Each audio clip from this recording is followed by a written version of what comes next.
Today my costly idea for video, YouTuber admits to plane crash for views. Expensive idea.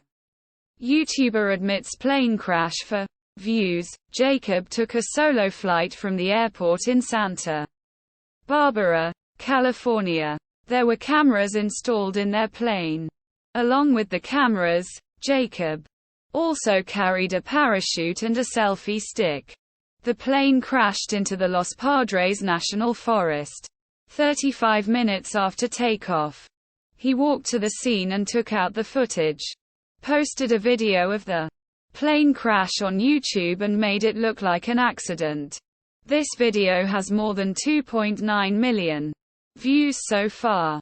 He planned to exit his plane mid-flight and filmed himself parachuting and crashing under the plane. The video was filmed as part of a product sponsorship deal.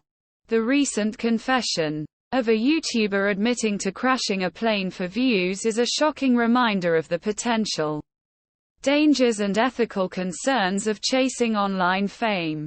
It's important to remember that there are ethical and legal standards that apply to online content creation, and these should not be sacrificed in the pursuit of popularity or profit. As viewers, we also have a responsibility to be discerning and critical of the content we consume, and to not support creators who engage in reckless or harmful behavior. Ultimately, this confession serves as a cautionary tale for both creators and viewers.